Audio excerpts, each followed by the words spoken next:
السلام علیکم ورحمۃ اللہ وبرکاتہ۔ اعوذ باللہ من الشیطان الرجیم، بسم اللہ الرحمن الرحیم۔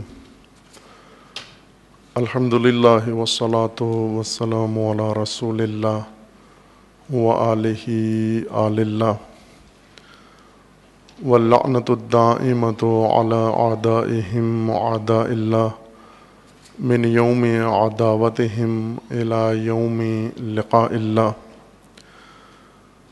عباد اللہ، اوصیکم ونفسی بتقوی اللہ، اتقوا اللہ فإن خیر الزاد التقوی۔ بندگان خدا، آپ سب کو اور اپنے نفس کو تقوی الہی کی وصیت کرتا ہوں، تقوی الہی کی طرف دعوت دیتا ہوں۔ اللہ تعالیٰ نے انسان کی نجات و ہدایت کا نظام بنایا ہے اور اس کو تقوی کے ساتھ مشروط قرار دیا ہے۔ تقوی انسان کی طرز زندگی کا نام ہے، الہی طرز زندگی۔ آبائی طرز زندگی جیسے تہذیب و رسم و ثقافت ہے، اور الہی طرز زندگی کا نام تقوی ہے۔ خداوند تبارک و تعالی نے انسان کو تقوی کے مقام تک پہنچنے کے لیے جو وسائل فراہم کیے ہیں، جو لطف و کرم انسان کے اوپر کیا ہے اپنی ربوبیت و نظام ربوبیت کے مطابق، اس میں ایک ذریعہ انبیاء کرام ہیں، ائمہ خدا علیہ السلام ہیں، حجج الہی، آسمانی کتابیں ہیں، اور خصوصاً عبادات تقوی کے مقام پر فائز ہونے کے لیے، جن میں نماز اہم ہے، ستون دین، اور نماز میں بھی نماز جمعہ، جس میں تاکید ہے کہ نماز جمعہ دعوت تقوی ہو۔ اصل میں خطیب جمعہ و نماز جمعہ کا فریضہ یہ ہے کہ انسانوں اور مومنوں کا ایک باتقوی نظام قائم کریں، باتقوی امت قائم کریں، باتقوی ماحول بنائیں۔ جس طرح دوسروں نے اپنے مطابق دنیا کو ڈھال لیا ہے، سرمایہ داروں نے دنیا کو اپنے مزاج کے مطابق، اپنی تہذیب کے مطابق بنا لیا ہے، دنیا داروں نے ہم دینداروں کو بھی اپنے رنگ میں رنگ لیا ہے۔ اس طرح جذاب دنیا بنائی ہے کہ دیندار بھی بعض اوقات نہ چاہتے ہوئے ان کے بنائے ہوئے نظام اور ان کی بنائی ہوئی طرز زندگی سے منسلک ہو جاتے ہیں۔ اور یہ دعوت انبیاء کے ذمہ اور اوصیاء کے ذمہ اور ان لوگوں کی ذمہ داری ہے جنہیں یہ ماموریت سونپی گئی ہے کہ آپ لوگوں کو وبالخصوص مومنین کو نظام الہی کی طرف دعوت دیں، نظام تقوی قائم کریں۔ ساتھ ہی خداوند تبارک و تعالیٰ نے اپنے لطف و کرم سے انسان کو مزید مواقع عطا کیے ہیں، جن میں سب سے بڑی نعمت یہ ہے جس میں ہم واقع ہیں، ماہ مبارک رمضان۔ یہ مہینہ ہی تقوی کا مہینہ ہے، اور اس کے اندر اعمال، اس کی خصوصیات ساری انسان کو تقوی کے مقام تک پہنچنے کے لیے مدد دیتی ہیں۔ ماہ قرآن ہے و ماہ صیام ہے۔ قرآن منشور نظام تقوی ہے و صیام مدد دیتا ہے انسان کو باتقوی ہونے میں۔ بلکہ اگر یہ کہا جائے کہ سب سے مؤثر عبادت تقوی کے لیے روزہ ہے تو یہ مبالغہ نہیں ہے۔ روزہ سب سے بہتر کردار ادا کرتا ہے انسان کے باتقوی ہونے میں۔ روزہ یعنی ایک معین مدت میں انسان نیت کر کے قرب خدا کے لیے اطاعت امر الہی کے لیے معمولات اپنے ترک کر دے، ان معمولات کو جن کی عادت ہے اسے، اور جسے معمول کے دنوں میں اور معمول کے اوقات میں نہیں چھوڑ سکتا، ان ایام میں چھوڑ دیتا ہے۔ اور یہ چھوڑنا تقوی کی بنیاد پر ہے، اور تقوی کی تقویت کرتا ہے انسان کے اندر، معمولات زندگی کو ترک کر دینا۔ معمولات زندگی میں بھی سب سے اہم عادتیں ہیں انسان کی، جن کا انسان اسیر ہوتا ہے، اور عادتوں پر ارادے کا غلبہ ماہ مبارک رمضان میں اور روزے کی حالت میں انسان کو نصیب ہوتا ہے۔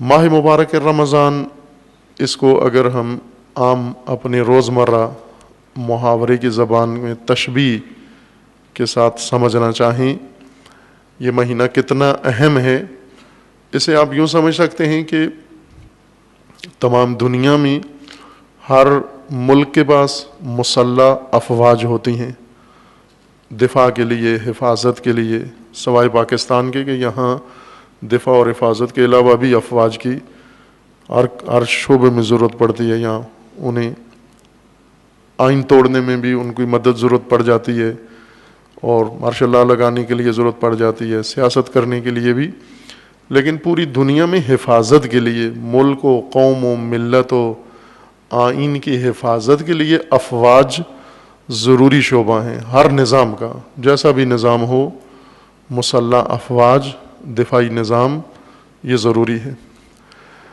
یہ افواج تربیت سے تیار ہوتی ہیں، گھروں سے جوانوں کو لیا جاتا ہے ابتدا میں، نوجوانی میں، اور انہیں ایک لمبے عرصے تک تربیتی مراحل میں ڈال دیا جاتا ہے، تربیتی نظام میں ڈال دیا جاتا ہے۔ جب یہ تربیت پا لیتے ہیں، پھر انہیں مختلف حفاظتی مقامات پر متعین کیا جاتا ہے، ان کے فرائض، وظائف اور ڈیوٹیاں ان کی لگائی جاتی ہیں، وہاں ذمہ داریاں سنبھالتے ہیں۔ پھر اس کے بعد ان کی آمادگی کو باقی رکھنے کے لیے، کہ دفاعی آمادگی ہمیشہ ان کے اندر ہو، جسمانی طور پر ان کی آمادگی ہمیشہ قائم رہے اور برقرار رہے، اور جسمانی فٹنس ہو ان کے اندر، انہیں سال میں کم از کم ایک دفعہ مشقیں کرواتے ہیں، جنگی مشقیں اور فوجی مشقیں۔ ان فوجی مشقوں میں سخت ترین کام ان سے لیا جاتا ہے، انہیں معمولات سے نکال لیا جاتا ہے، بیرکوں سے نکال لیا جاتا ہے، اور ان کے جو کھانے کے لنگر کی جگہ ہوتی ہے اس سے ان کو دور کر دیا جاتا ہے۔ جنگلوں میں لے جاتے ہیں، صحراؤں میں لے جاتے ہیں، پہاڑی علاقوں میں لے جاتے ہیں، گرم علاقوں میں لے جاتے ہیں، اور وہاں دن رات انہیں مصروف رکھتے ہیں، اور انہیں جنگی مشقیں کراتے ہیں تاکہ ان کے اندر مہارت پیدا ہو، اور ان کی جسمانی آمادگی، ذہنی آمادگی بڑھ جائے، تاکہ سال بھر کے لیے یہ اس آمادگی کے ساتھ رہیں، چاق و چوبند رہیں، ہوشیار رہیں، تاکہ اس ملک و ملت کو کوئی نقصان نہ پہنچے۔ یہ پوری دنیا کے اندر نظام ہے۔ اللہ تعالیٰ نے اسی طرح نظام تربیتی انسان کے لیے مقرر کیا ہے، اور ان میں خصوصیت کے ساتھ ماہ مبارک رمضان، اور ماہ رمضان میں خصوصیت کے ساتھ روزہ ہے۔ روزے کی مثال اسی عسکری مشقوں کی طرح ہے، یہ گویا ایک ایمانی مشق ہے جو ایمانی انسان، مومن انجام دیتا ہے۔ اگر یہ سال میں ایک دفعہ مشق نہ کرے، پورا سال اس کے اندر آمادگی نہیں رہتی، یہ غیر آمادہ انسان ہے، آفتوں کا شکار ہو جائے گا، بلاؤں کا شکار ہو جائے گا، مغلوب ہو جائے گا، خواہشات کا اس پر غلبہ ہو جائے گا، اندرونی دشمن اس پر غلبہ پا لے گا، بیرونی دشمن اس پر غلبہ پا لے گا۔ روزے کی مثال یا ماہ رمضان کی مثال ان جنگی مشقوں کی طرح ہے، اور جنگی مشقوں میں بعض جو کام چور ہوتے ہیں فوجی، وہ عموماً مشق چور بھی ہوتے ہیں۔ کام چور یعنی جو کام نہ کرے، دل سے نہ کرے، صحیح نہ کرے۔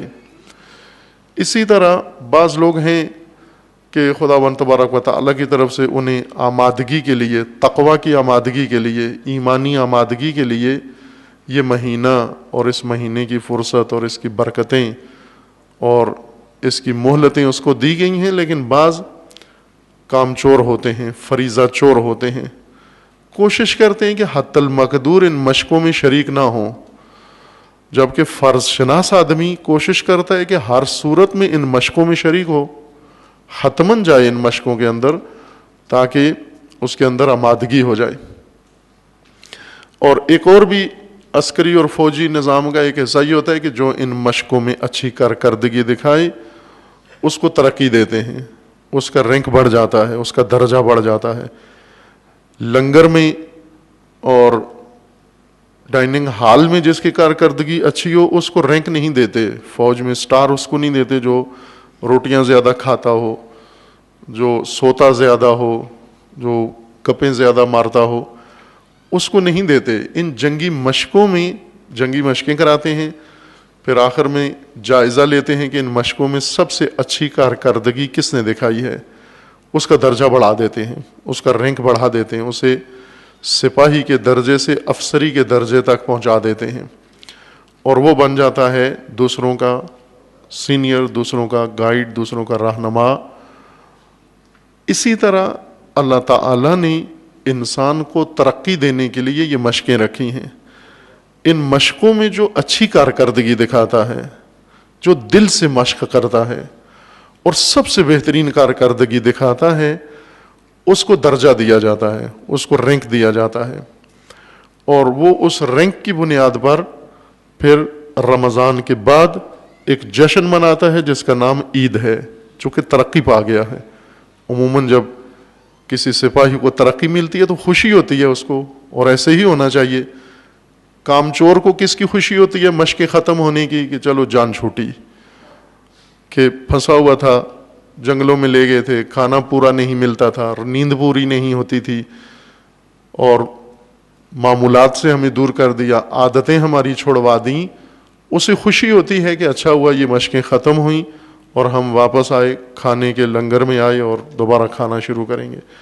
لیکن جو مشاق ہے، جو مشقوں کا ماہر ہے، اسے خوشی ہوتی ہے کہ اس کا رینک بڑھ گیا ہے، اس کا درجہ بڑھ گیا ہے. اللہ تعالیٰ کے ہاں درجات بڑھنے کا جو معیار ہے وہ تقوی ہے. ان اکرمکم عند اللہ اتقاکم.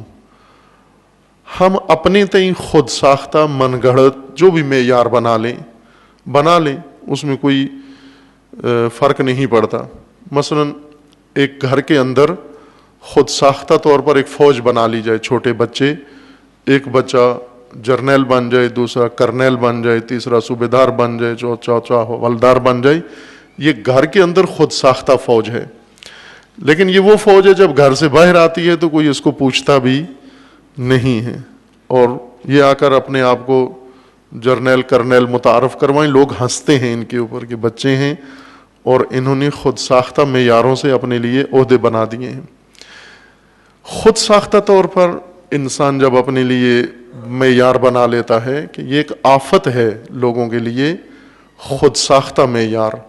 بعض اوقات آبائی معیاروں پہ چل پڑتے ہیں، بسا اوقات طاغوتی معیاروں پہ چل پڑتے ہیں، بسا اوقات دنیاوی معیاروں پہ چل پڑتے ہیں، اور بعض اوقات خود ساختہ دینی معیار بنا لیتے ہیں. جس طرح قرآن کریم کی ایک آیت ہے کہ لیس البر ان، بر یہ نہیں ہے کہ آپ گھروں کے اندر آئیں، پچھواڑے سے آئیں. آپ اپنے گھروں میں آئیں اور گھر کے دروازے سے نہ آئیں بلکہ پچھواڑے سے کود کے، روشن دان سے کود کے آئیں، یا کھڑکی سے آئیں، یا کوئی اور جگہ سے اندر گھر میں داخل ہوں. یہ قرآن کی آیت ہے. لیس البر ان تأتوا البیوت،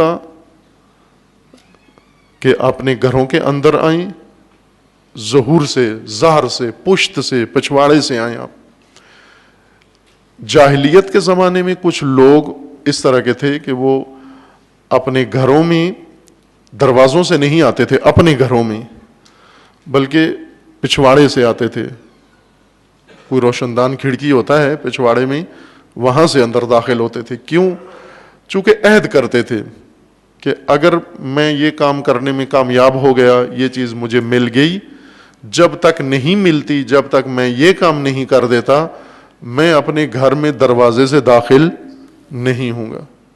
جیسے کل رات درس بھی تھا، اسی مناسبت سے کہا تھا، ابھی بھی جاہلیت ہے ایسی. کچھ لوگ یہ کہتے ہیں جب تک میری یہ آرزو پوری نہیں ہو جاتی میں سر میں تیل نہیں ڈالوں گا. بعض کہتے ہیں اس وقت تک میں مونچھ نہیں کاٹوں گا. بعض یہ کہتے ہیں اس وقت تک میں کپڑے نہیں دھوؤں گا. بعض کہتے ہیں اس وقت تک میں نہوں گا نہیں. بعض کہتے ہیں اس وقت تک میں قریب نہیں آؤں گا، فلاں کے قریب نہیں ہوں گا، مثلا گھر میں نہیں آؤں گا. اس وقت تک میں یہ کھانا نہیں کھاؤں گا. اس وقت تک میں فلاں کام نہیں کروں گا. یہ معیارات بنا کے پھر ان پہ ڈٹ جاتے ہیں اور سمجھتے ہیں کہ یہ بڑے اچھے لوگ ہیں، بڑے عہد کے پکے ہیں. قرآن کا فرمان ہے کہ یہ نہیں ہے بر، لیس البر، یہ نہیں ہے نجات کا راستہ کہ آپ خود سے عہد کر لو کہ میں نے گھر میں فلاں جگہ سے آنا ہے، فلاں جگہ سے آنا ہے. یہ نہیں ہے.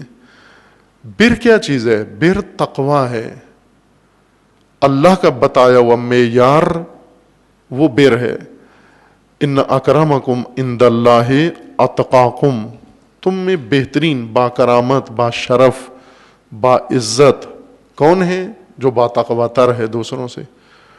اب کوئی کہے کہ میں فلاں بڑے خاندان سے ہوں، میں بڑا با شرف ہوں، یہ تمہارے خود ساختہ معیار ہیں.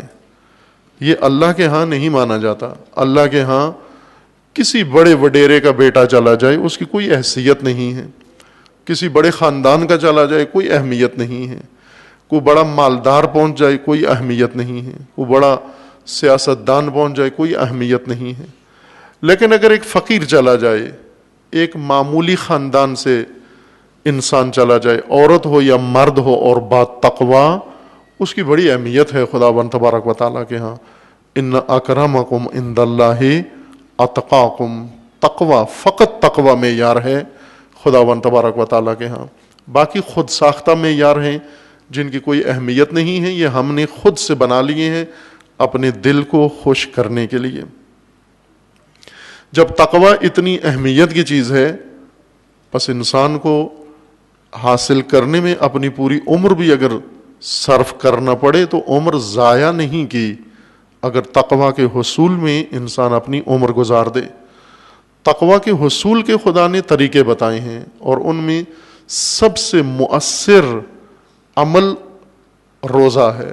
روزہ انسان کو دوسرے تمام کاموں کی نسبت جلدی با تقوی بنا دیتا ہے، سری با تقوی بنا دیتا ہے، فوراً انسان کو با تقوی بنا دیتا ہے روزہ.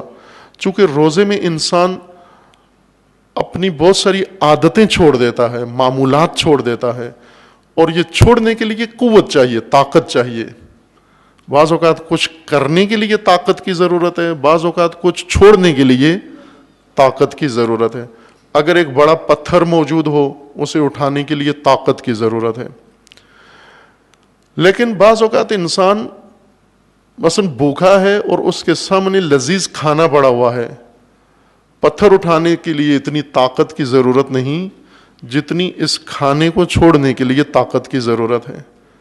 پیاس لگی ہوئی ہے، ٹھنڈا پانی و شربت موجود ہے، طاقت چاہیے تاکہ انسان چھوڑ دے اس کو. اور یہ طاقت سب کے اندر ہے. اس وقت ہم دیکھیں چھوٹوں کے اندر بھی ہے، بڑوں کے اندر بھی ہے. روزہ رکھ لیا قربتاً الی اللہ اور یہ طاقت اس کے اندر آ گئی ہے. آپ اسے پیشکش کر کے دیکھیں، آفر کر کے دیکھیں کہ آپ بھوکے ہو. بعض اوقات بچے روزہ رکھتے ہیں، مائیں روزہ نہیں رکھنے دیتی ان کی.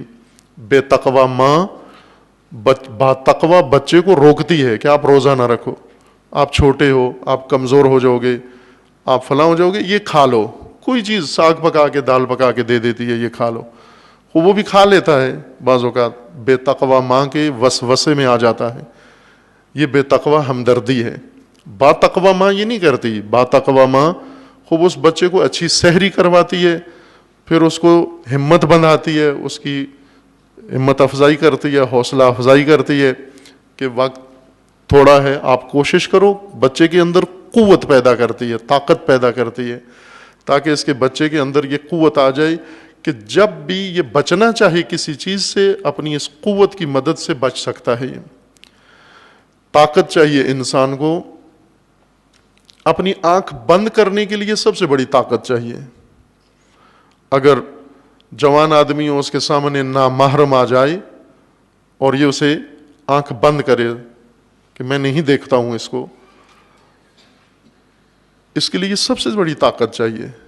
حضرت یوسف کے اندر یہ طاقت خدا نے عطا کی تھی. حضرت یوسف اس ماحول میں اللہ نے اتنی طاقت عطا کی کہ اس عورت نے جب دعوت دی، گناہ کی حضرت یوسف کو، ایسے بند کمرے کے اندر جہاں کوئی بھی نہیں دیکھ رہا تھا، لیکن حضرت یوسف نے وہاں سے استغفار کی، توبہ کی، پناہ مانگی اپنے پروردگار کے ہاں، اور اس گناہ کے ماحول سے نکلے، بھاگے باہر. یہ قوت تھی، یہ طاقت تھی انسان کی. یہ طاقت زیادہ ہے اس قوت سے جس سے انسان دوسرے پر غلبہ پاتا ہے. اپنے اوپر غلبہ پانا، اپنے نفس پر غلبہ پانا، اس کے لیے زیادہ طاقت کی ضرورت ہے. ایک اردو شاعر نے بہت اچھا اس مطلب کو ذکر کیا ہے، یعنی روایات کے مضمون کو اچھے طریقے سے، تقوی کو ذکر کیا ہے کہ طاقت و تقوی انسان کے اندر کیا ہے. اور وہ یہ ہے کہ بڑے موذی کو مارا، نفس امارہ کو گر مارا، نہنگ و اژدہا و شیر نر مارا تو کیا مارا. اگر آپ شیر نر مار دیں، اکیلے جائیں اور بغیر بندوق کے آپ شیر نر مار دیں، بہت بہادر ہیں آپ. نہنگ مار دیں، مگرمچھ مار دیں، بہت بہادر ہیں آپ. اژدہا، اکیلے آپ اژدہا مار دیں، بہت بہادر ہیں آپ. لیکن یہ چیزیں مارنے سے آپ اتنے بہادر نہیں ہیں جتنے کہ اپنے نفس امارہ کو مارنے سے بہادر ثابت ہوتے ہیں آپ. بڑے موذی کو مارا، نفس امارہ کو گر مارا، نہنگ و اژدہا و شیر نر مارا تو کیا مارا. یہ طاقت روزے میں انسان کے اندر آ جاتی ہے. یہ مشق ہے، یہ روزہ حتماً کریں اور کرائیں. ہر بالغ آدمی پر لازم ہے کہ یہ مشق کرے. اور بعض ہیں معذور ہیں روزوں میں، انہیں چھوڑنے پڑتے ہیں روزے، جیسے مسافر، جیسے بیمار یا خواتین، بعض ایام میں انہیں روزہ چھوڑنا پڑتا ہے. خوب ان کی تلافی کریں، بعد میں قضا رکھیں اس روزے کی. اور اگر بغیر عذر کے روزہ کسی نے چھوڑ دیا، اس کا کفارہ ہے. یعنی مشقوں کے دوران ایک دن اگر غیر حاضر رہے، اس کے بجائے 60 دن مشقیں کرنی پڑیں گی. رمضان کا ایک روزہ رمضان سے ہٹ کر 60 روزوں کے برابر ہے، پھر بھی اس کی تلافی نہیں ہوتی. اگر 60 روزے متواتر رکھیں تو اتنی طاقت پیدا نہیں ہوتی جتنی روزے کے اندر ماہ رمضان میں پیدا ہوتی ہے. روزہ جسمانی طور پر انسان کو نڈھال کرتا ہے، کمزور کرتا ہے، سست کرتا ہے. ظاہر ہے جب کھانا پینا نہیں ہے تو جسم کو غذا نہیں مل رہی، جسم متاثر ہوتا ہے. خوب ہو جائے، مسئلہ نہیں ہے. جسم کے کمزور ہونے سے انسان کمزور نہیں ہوتا، ارادہ قوی ہو رہا ہے، تقوی زیادہ آ رہا ہے انسان کے اندر، روح مضبوط تر ہوتی جا رہی ہے. اور جسم، زندگی کے لیے مضبوط جسم کی ضرورت کم ہے، مضبوط ارادے کی ضرورت زیادہ ہے. زندگی مضبوط ارادے سے بسر ہوتی ہے، مضبوط ارادوں والے کامیاب ہوتے ہیں. اس لیے یہ تقوی کا مہینہ ہے. روزے کو اسی طرح سے پیش کیا گیا ہے، یا ایھا الذین آمنوا کتب علیکم الصیام کما کتب علی الذین من قبلکم لعلکم تتقون، تاکہ تم با تقوی بن جاؤ، مقام تقوی پر فائز ہو جاؤ. جب یہ مقام انسان کو نصیب ہو جاتا ہے، یہ مشقیں ان کا حق ادا کرتا ہے کہ ابھی ہم رسم روزہ میں مبتلا ہیں. یہ ذہن میں رکھیں کہ ہم روزہ کی حقیقت سے آشنا نہیں ہیں، کیا نہیں گیا. یہ نہیں کہ ہمیں بتایا گیا اور ہم نے سنا نہیں، بلکہ روزہ جتنا بتایا گیا اتنا ہم نے سن لیا ہے، جو نہیں بتایا گیا وہ اس سے بے خبر ہیں. جو ہم ابھی انجام دے رہے ہیں، اسے اگر معصومین علیہ السلام کی روایات کو دیکھیں تو یہ رسم روزہ ہے، نہ روزہ. جیسے علامہ اقبال کہتے ہیں کہ رہ گئی رسم اذاں روح بلالی نہ رہی. اذان کی رسم ہے، بلالی روح نہیں ہے. رسم ازاں ہیں. اسی طرح روزہ رسم ہے، رسم روزہ باقی ہے. رسم کہتے ہیں ایسے عمل کو جس کے اندر کوئی پیچھے اس کے کوئی بڑا فلسفہ موجود نہ ہو، کوئی بڑی حقیقت موجود نہ ہو، اس کے سامنے کوئی بڑا عظیم مقصد موجود نہ ہو، ایسے اعمال کو رسم کہا جاتا ہے. انسان اپنے تسکین نفس کے لیے یا کسی سرگرمی کے لیے ایک عمل کرے، اسے رسم کہا جاتا ہے. اگر فقط فاقہ ہو، روزہ رکھا ہے اور فقط فاقہ ہے، یعنی کھا پی نہیں رہا لیکن نعوذ باللہ زبان سے بد زبانی ہو رہی ہے، بد کلامی ہو رہی ہے، غیبت ہو رہی ہے، تہمت و بہتان انجام پا رہا ہے، یہ سارے کام ہو رہے ہیں لیکن کھا نہیں رہا، یہ رسم روزہ ہے. یا نگاہیں پاک نہیں ہیں، نگاہوں کا روزہ نہیں ہے، سماعتوں کا روزہ نہیں ہے. اس کا مطلب یہ ہے کہ رسم روزہ ہے، حقیقت روزہ نہیں ہے، روح نہیں ہے اس کے اندر، یہ رسم روزہ ہے. انسان کوشش کرے، مومن کوشش کرے کہ روزے کی حقیقت و روح بھی حاصل کرے اور روح روزہ تک پہنچے. آسان ہے عزیز من، روح روزہ بندگی ہے، خداوند تبارک و تعالیٰ کی بارگاہ میں اطاعت ہے. بہت عمیق فلسفہ ہے روزہ کا، بہت گہرا فلسفہ ہے روزہ کا، کہ روزہ انسان کی پوری ہستی کا ہے، پورے وجود کا ہے. صوم سمت سے ہے، سمت کہتے ہیں خاموشی، ایسی خاموشی جس میں انسان زبان بند رکھتا ہے لیکن دل آمادہ رہتا ہے. زبان و دل ان کا ایک قانون ہے کہ دونوں ایک وقت میں نہیں چلتے. جب انسان کی زبان چلتی ہے دل بند ہو جاتا ہے، یعنی لے نہیں سکتا، عقل نہیں کام کرتی. اس لیے بعض عبادتوں میں کہا گیا ہے کہ سموت و سمت، صوم یعنی یہ خاموشی افضل عبادات ہے. چپ رہنا، خاموش رہنا افضل عبادات ہے. نہ کہ چپ رہنا اور کچھ نہ کرنا اور کچھ نہ سننا اور کچھ نہ سوچنا، گم سم بیٹھنا، یہ نہیں ہے سمت. سمت جیسے روایات میں ہے کہ خداوند تبارک و تعالی جس کی عقل کو کامل کر دے اس کے لب خاموش ہو جاتے ہیں. عقل کے کمال کی علامت زبان کا کم چلنا ہے. زبان جس کی زیادہ چلتی ہے عقل کم کام کرتی ہے اس کی، چونکہ عقل کو مہلت نہیں دیتا کام کرنے کی. عقل کو سوچنے کے لیے، فکر کرنے کے لیے، تدبر کے لیے مہلت چاہیے. اور مہلت یہ ہے کہ خوب زبان بند رکھو تھوڑی دیر کے لیے تاکہ موقع ملے عقل کو سوچنے کا. صوم در حقیقت انسان کی باطنی حصوں کو بیدار کرتا ہے. صوم یعنی معمولات سے پرہیز کرو، چھوڑو، معمولات ترک کرو، تاکہ وہ شعبے جو مدت سے، پیدائش سے لے کر ابھی تک بند پڑے ہوئے ہیں، انہیں استعمال میں نہیں لایا گیا، ان کے اندر بھی زندگی آئے، حیات آئے، وہ بھی اپنا کام شروع کریں. ہم جب سے پیدا ہوئے ایک تو منہ ہلانا اور چبانا شروع کیا ہے. روزے میں کہا جاتا ہے تھوڑی دیر روکو اس کو، کیونکہ جب تک یہ کام کرتے رہو گے یہ چکی چلتی رہے گی، دوسرے تمہارے باطنی شعبے وہ بند رہیں گے، وہ بیدار نہیں ہوں گے. ان کی بیداری کے لیے کچھ مہلت دو، اس کو کچھ وقفہ کرو، اس کے لیے کچھ دیر اس کو بیدار ہونے دو. ان صلاحیتوں میں سے جو روزے کی حالت میں انسان کے اندر بیدار ہوتی ہیں وہ سب تقویٰ کے زمرے میں شمار ہوتی ہیں. رسم روزہ کہ کھانا پینا انسان چھوڑ دے لیکن اس کے ساتھ ساتھ باقی امور انجام دیتا رہے، روزمرہ معمولات انجام دیتا رہے، بلکہ روزے کے اندر اضافی تلخی بھی اس کے اندر آ جائے، بد اخلاق بھی ہو جائے اور عبادتیں بھی چھوڑ دے، بے حال ہو جائے، یہ بھی نہیں کر سکتا، وہ بھی نہیں کر سکتا. جیسے بہانہ کرتے ہیں جی میرا روزہ ہے، اب میں پڑھ بھی نہیں سکتا، اب میں آ بھی نہیں سکتا، اب میں جا بھی نہیں سکتا.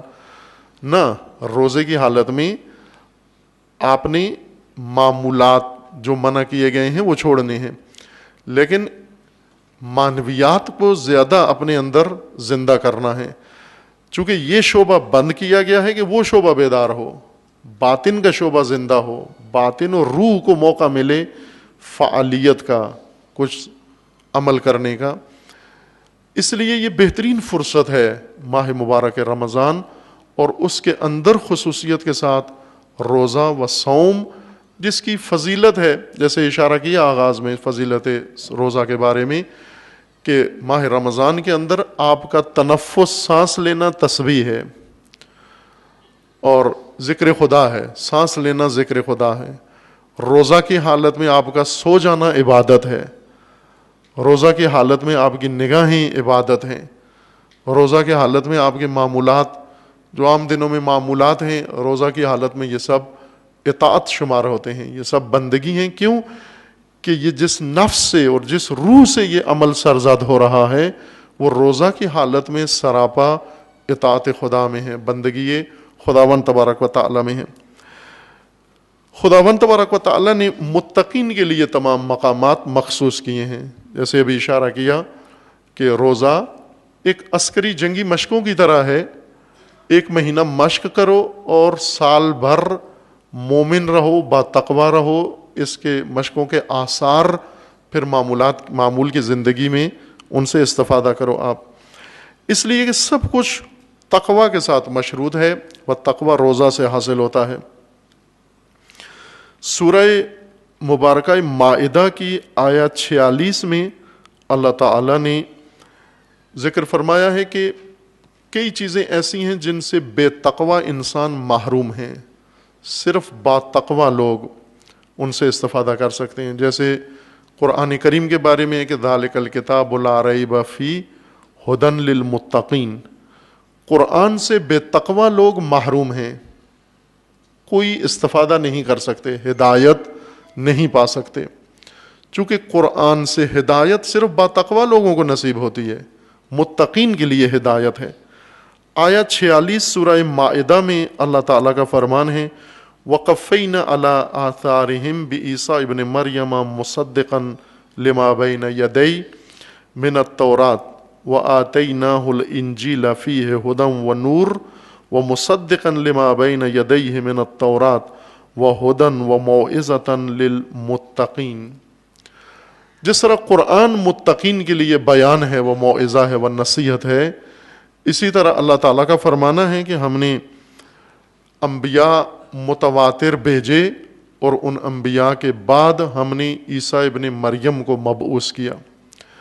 عیسیٰ ابن مریم جب آئے، حضرت عیسیٰ ابن مریم علیہ الصلاۃ والسلام بطور نبی و ہادی و رسول اپنی امت کے اندر مبعوث ہوئے، خداوند تبارک و تعالیٰ نے فرمایا کہ ان سے پہلے ہم نے آسمانی کتاب اتاری ہوئی تھی تورات، اس کے بعد عیسیٰ آئے اور انجیل لے کر آئے، انجیل لے کر آئے اور تورات کی تصدیق کی کہ تورات میں جو کچھ ہے وہ حق ہے، وہ اللہ کی جانب سے ہے، اور انجیل بھی آسمانی کتاب ہے، اللہ کی کتاب ہے۔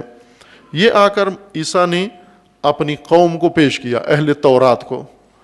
اب توجہ فرمائیں، یہ نقطہ بہت اہم ہے کہ اہل تورات جنہیں اللہ نے تورات عطا کی، تورات آسمانی کتاب ہے، انجیل بھی آسمانی کتاب ہے، قرآن بھی آسمانی کتاب ہے، لیکن اہل تورات نہ انجیل کو مانا انہوں نے، نہ قرآن کو مانا۔ یہود نے مذہب نصرانیت بھی قبول نہیں کیا، یہودی ہی رہے، اور اسلام بھی قبول نہیں کیا، دعوت رسول اللہ کو بھی قبول نہیں کیا۔ یہ وہ یہود تھے جو فلسطین میں اور اس علاقے میں یروشلم کے ارد گرد آباد تھے۔ ان کی تعلیمات میں، ان کی کتابوں میں نبی خاتم کی بعثت کا ذکر تھا، اور یہ بھی بتایا گیا تھا ان کی کتابوں میں کہ وہ نبی جب مبعوث ہوں گے اس کے بعد وہ ہجرت کریں گے اور ایک سرزمین پر آئیں گے جو ایسا جغرافیہ رکھتی ہوگی، ایسا حدود اربع ہوگا اس کا۔ ان لوگوں نے فلسطین سے ہجرت کی اور وہ زمین ڈھونڈنا شروع کر دی جس میں نبی خاتم کو آنا ہے، آخر الزمان، نبی آخر الزمان کو آنا ہے۔ جستجو کرتے کرتے علماء تھے، ماہر تھے، جانتے تھے، مطالعات کے ذریعے سے اس سرزمین میں پہنچ جائے، اور وہ سرزمین یثرب جو بعد میں مدینہ کہلائی، چونکہ ان کے پاس نقشے تھے، جغرافیہ تھا، حدود اربع بیان کیا گیا تھا کہ جس سرزمین پر نبی خاتم آئیں گے اس کی یہ خصوصیات ہوں گی، ایسی پہاڑی ہوگی، ادھر ہوگی ادھر ہوگی، اور یہ اس کی زمین کی خصوصیت ہوگی۔ انہوں نے ڈھونڈتے ڈھونڈتے پوری عرب دنیا میں تو آ گئے مدینہ آ کر قیام پذیر ہو گئے۔ جو آپ سنتے رہتے ہیں کہ جب حضور ہجرت کر کے مدینہ تشریف لے گئے تو وہاں اوس و خزرج دو بڑے قبیلے تھے بت پرست، اور ان کے علاوہ یہودی چند قبائل وہاں پر آباد تھے۔ یہ یہود رسول اللہ کے استقبال کے لیے آئے تھے کہ جب نبی خاتم آئیں ہم پہلے سے موجود ہوں، اور جب وہ دعوت دیں ہم فوراً لبیک کہیں، دیر نہ ہو، وقفہ نہ ہو بیچ میں۔ اس ذہنیت کے ساتھ یہ اپنی سرزمین ترک کر کے مدینہ آ کر آباد ہو گئے۔ کئی صدیاں پہلے حضور کی ولادت باسعادت سے کئی صدیاں پہلے آ کر مدینہ میں آباد ہو گئے۔ خب بعد میں اللہ کا وعدہ سچا ثابت ہوا، حضور مبعوث ہوئے، مکہ سے ہجرت کر کے مدینہ تشریف لے گئے، ہجرت کر کے، اور انہی اہل کتاب کو دعوت دی۔ اوس و خزرج بت پرست تھے، یہ خدا پرست تھے۔ یہود اللہ کو مانتے تھے، اللہ کی اعتقاد رکھتے تھے، اور اوس و خزرج بتوں پہ اعتقاد رکھتے تھے۔ رسول اللہ نے آ کر مشرکوں کو بھی دعوت دی اور ان دینداروں کو بھی دعوت دی اللہ کے دین کی طرف۔ مشرکوں نے مان لی، بت پرستوں نے مان لی، سب نے۔ اوس و خزرج ایمان لے آئے لیکن دیندار ایمان نہیں لائے، تورات کو ماننے والے ایمان نہیں لائے۔ کیوں نہیں لائے؟ اس لیے کہ انہوں نے ایک خود ساختہ معیار بنایا ہوا تھا رسول آخر الزمان کے لیے، کہ وہ آئیں گے بنی اسرائیل میں سے ہوں گے اور یہ خصوصیات ہوں گی۔ جب رسول تشریف لائے تو انہوں نے کہا کہ آپ نبی تو ہیں چونکہ ساری نشانیاں آپ میں پوری ہیں، لیکن ہم آپ کو نبی مانیں گے نہیں چونکہ آپ بنی اسرائیل میں سے نہیں ہیں۔ خب یہ کام کیوں ہوا کہ مذہبی طبقہ، خدا پرست طبقہ، آسمانی کتاب کا پیروکار طبقہ، نبیوں کا ماننے والا طبقہ، انہوں نے نہ حضرت عیسیٰ کی بات مانی اور نہ رسول اللہ کی بات مانی۔ اہل تورات نے کیوں نہیں مانی؟ اس لیے کہ آسمانی منشور اللہ کا دین با تقوی لوگ قبول کرتے ہیں، بے تقوی قبول نہیں کرتے۔ اگر انسان مذہبی بن جائے، دیندار بن جائے، تورات ہو اس کے پاس، بے تقوی ہو، اس بے تقوی کو نبی کی بات سمجھ میں نہیں آتی، یہ نہیں مانتا رسول اللہ کو۔ آیا ہے انتظار کے لیے، منتظر ہے، لیکن جب حضور تشریف لاتے ہیں تو قبول نہیں کرتا۔ اس لیے اس آیہ کریمہ میں اللہ تعالیٰ کا فرمان ہے کہ ہم نے تورات کے بعد انجیل دے کر حضرت عیسیٰ کو مبعوث کیا۔ عیسیٰ نے آ کر دعوت دی اپنی قوم کو، یہود کو، کہ آپ وہ بھی اللہ کی کتاب ہے، میں بھی اللہ کی کتاب لے کر آیا ہوں۔ موسیٰ بھی نبی خدا تھے، میں بھی نبی خدا ہوں، لیکن انہوں نے قبول نہیں کیا۔ کیوں نہیں کیا؟ اس لیے کہ وہ یہ تورات و انجیل ہدن و موعظۃ للمتقین، یہ ہدایت ہیں و موعظہ ہیں متقیوں کے لیے، با تقوی لوگوں کے لیے۔ ان میں تقوی کی کمی تھی، اس وجہ سے انہوں نے خود ساختہ دین بنا لیا، خود ساختہ معیارات بنا لیے اور نبیوں کی بات نہیں مانی۔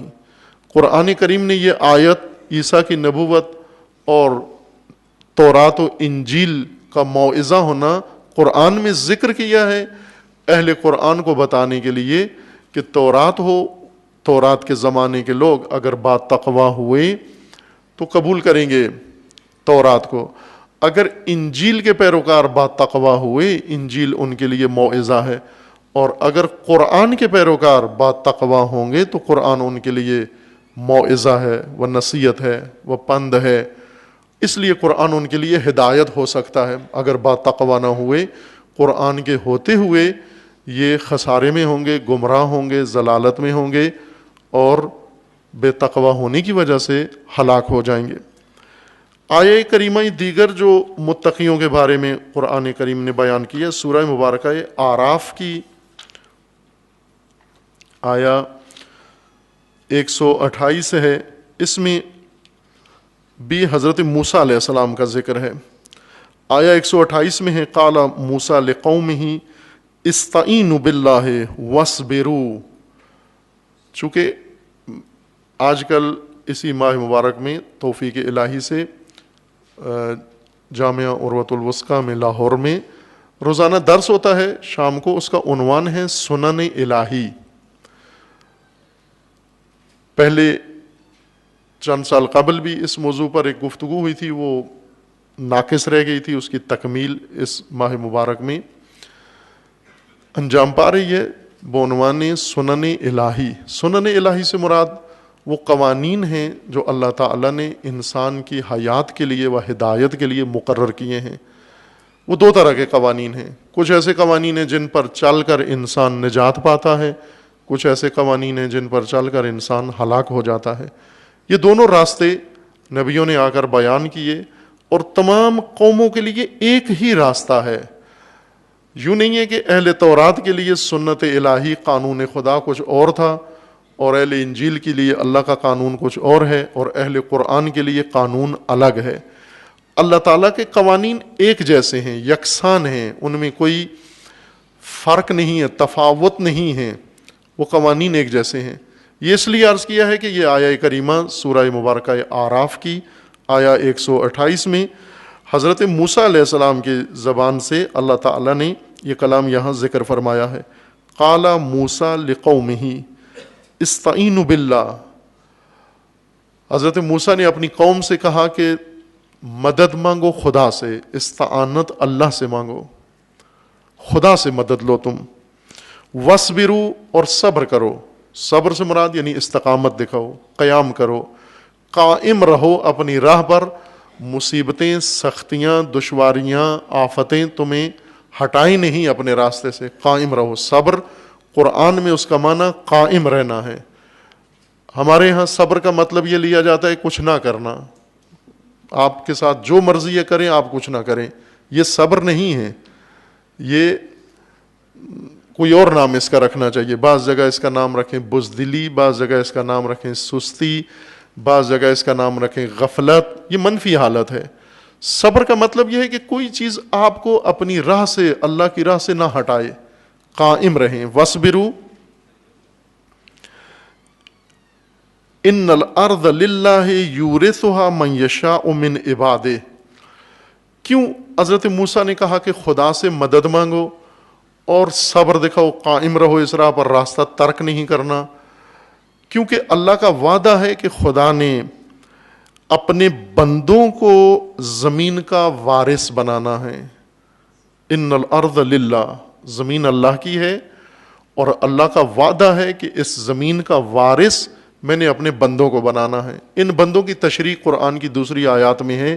یہ کون سے بندے ہوں گے, ان کی خصوصیات کیا ہوں گی, ان کے ساتھ اللہ کا وعدہ ہے.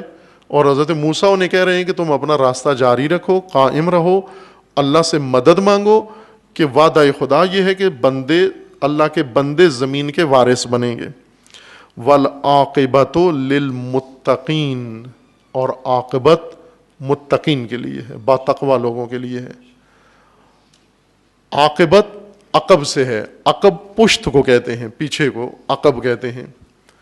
امام سامنے ہے یا قدام سامنے کو کہتے ہیں, اور عقب پیچھے والے حصے کو کہتے ہیں.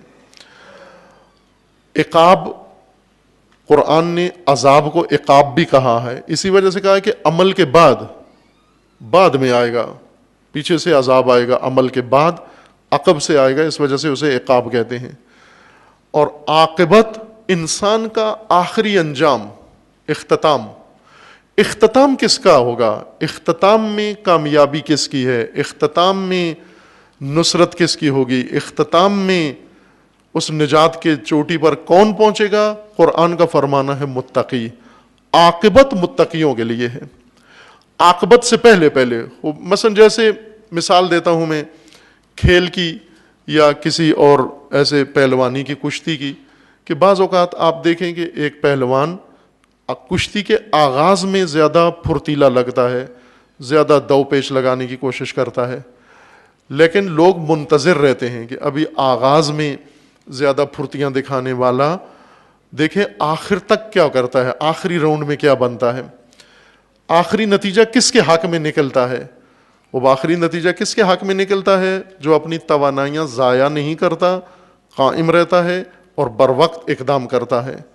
قرآن کریم کا فرمانا ہے کہ ابھی آپ دیکھو دنیا میں ظالمین بھی ہیں، ستمگر بھی ہیں، جھوٹے بھی ہیں اور مکار بھی ہیں، فریب دینے والے بھی ہیں، ہر طرح کا طبقہ دنیا کے اندر موجود ہے، لیکن عاقبت، انجام، حسن اختتام متقیوں کا ہے۔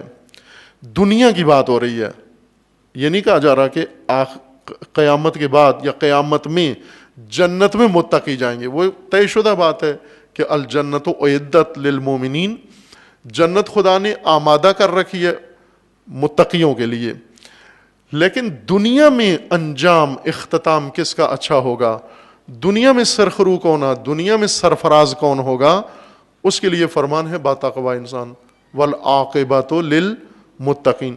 دعاؤں میں بھی ہے کہ بہترین دعا یہ ہے کہ آپ عاقبت بالخیر ہونے کی اللہ سے دعا کریں کہ خدایا ہمیں عاقبت بالخیر فرما۔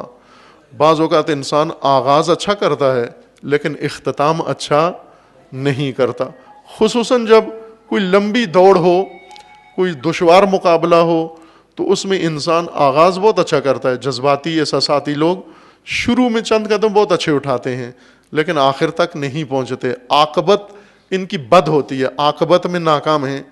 جیسے کچھ لوگ ہوتے ہیں تعلیم کے سال کے آغاز میں پڑھنا شروع کرتے ہیں، دن رات پڑھنا شروع کر دیتے ہیں ایک ہفتہ، اور دوسرے ان کو روکتے ہیں اتنی محنت نہ کرو، لیکن وہ عہد کیا ہوا ہے میں نے پڑھنا ہے، لیکن ایک ہفتہ کے بعد پھر کتابیں چھوڑ دیتا ہے، پڑھنا چھوڑ دیتا ہے، اور عاقبت امتحان رزلٹ جب نکلتا ہے وہاں ناکام ہے۔ یہ ممکن ہے دنیا میں آپ کو بہت سارے لوگوں کی سرگرمیاں نظر آتی ہوں، فعالیت نظر آتی ہوں، کاروائیاں نظر آتی ہوں، عاقبت ان کی نہیں ہے، عاقبت طاغوتوں کی نہیں ہے، عاقبت شیطانوں کی نہیں ہے، انجام و اختتام و پایان خداوند تبارک و تعالیٰ نے متقیوں کے لیے مقرر فرمایا ہے۔ اب یہ وعدہ ہے خداوند تبارک و تعالیٰ کا، اس لیے حضرت موسیٰ علیہ السلام نے اپنی قوم کو یہ کہا کہ آپ قائم رہو اس راہ پر اور خدا سے مدد لو کہ والعاقبۃ للمتقین، عاقبت متقیوں کے لیے ہے۔ اب ہم دیکھیں کہ ہمارے خطبہ و ذاکرین جب مجلس پڑھتے ہیں، خطبہ پڑھتے ہیں تو اس میں یہ ٹکڑا آیت کا ضرور پڑھتے ہیں والعاقبۃ للمتقین، لیکن ایمان نہیں ہوتا اس پر۔ کیوں؟ اس لیے کہ میں خطبے میں تو پڑھ دیتا ہوں والعاقبۃ للمتقین، ایمان نہیں ہے، چونکہ اگر ایمان ہوتا تو میں فوراً متقی بن جاؤں، چونکہ اگر ایمان ہے تو مجھے یقین ہونا چاہیے کہ عاقبت متقیوں کے لیے ہے، بس میں فوراً متقی بنوں تاکہ عاقبت بالخیر ہوں، میں نہایت نتیجہ میرے حق میں نکلے۔ عاقبت للمتقین کا مطلب یہ نہیں ہے کہ آخر میں کھانا تمہیں ملے گا، آخر میں حوریں تمہیں ملیں گی، آخر میں تم بخش دیے جاؤ گے، نہ، عاقبت بالخیر کا مطلب یہ ہے کہ نتیجہ تمہارے حق میں نکلے گا، اس نبرد کا، اس جنگ کا، اس کشاکش کا، اس کشمکش کا نتیجہ تمہارے حق میں نکلنا ہے۔ دنیا میں ممکن ہے ابھی تم پریشانیوں کا شکار ہو، تم قلیل ہو، تم ضعیف ہو، مشکلات ہیں تمہاری، لیکن جاری رکھو یہ راستہ، ترک نہیں کرنا، کیونکہ آخر نتیجہ نہائی آپ کے حق میں نکلنا ہے۔ یہ اللہ تعالیٰ کا وعدہ ہے، لیکن مشروط ہے استعینوا باللہ، اللہ سے مدد لو اور تقوی اختیار کرو۔ اگر بات تقوی ہوئے، عزیزان گرامی اس بات پہ ایمان لے آئیں، مومنین کرام اس بات پہ ایمان لے آئیں ہم کہ اگر مومنین کی قلیل جماعت بات تقوی ہو جائے تو اس دنیا میں نتیجہ آپ کے حق میں نکلے گا۔ یہ سابقہ امتوں کے اندر خدا نے اپنا وعدہ سچا کیا ہے، اس امت کے اندر بھی خداوند نے انشاءاللہ اس وعدہ کو سچا کرنا ہے۔ انشاءاللہ خداوند تبارک و تعالی تمام اپنے بندگان کو، تمام مومنین کو توفیق روزہ و صیام عطا فرمائے۔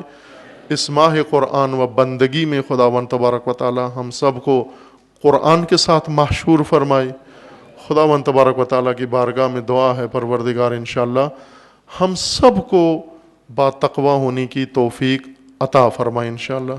اعوذ باللہ من الشیطان الرجیم، بسم اللہ الرحمن الرحیم، انا اعطیناک الکوثر فصل لربک وانحر ان شانئک هو الابتر۔ صدق اللہ۔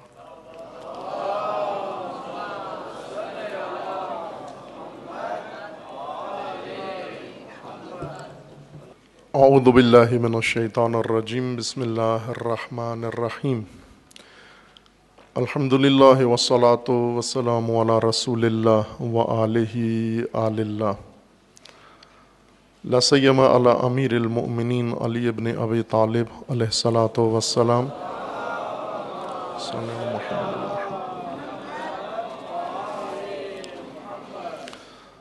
وفاطمۃ الزہرا سیدۃ نساء العالمین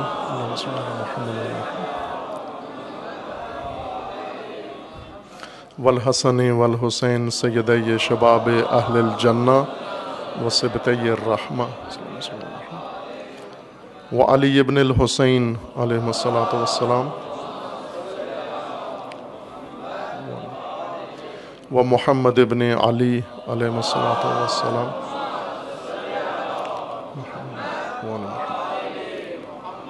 وجعفر ابن محمد اللہم صل علی محمد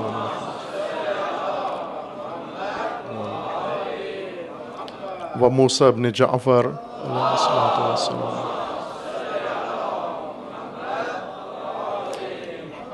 وعلی ابن موسیٰ علیہ الصلاۃ والسلام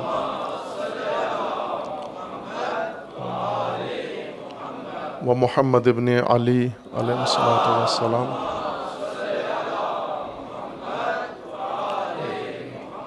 وعلی ابن محمد اللہم صل علی محمد وعلی محمد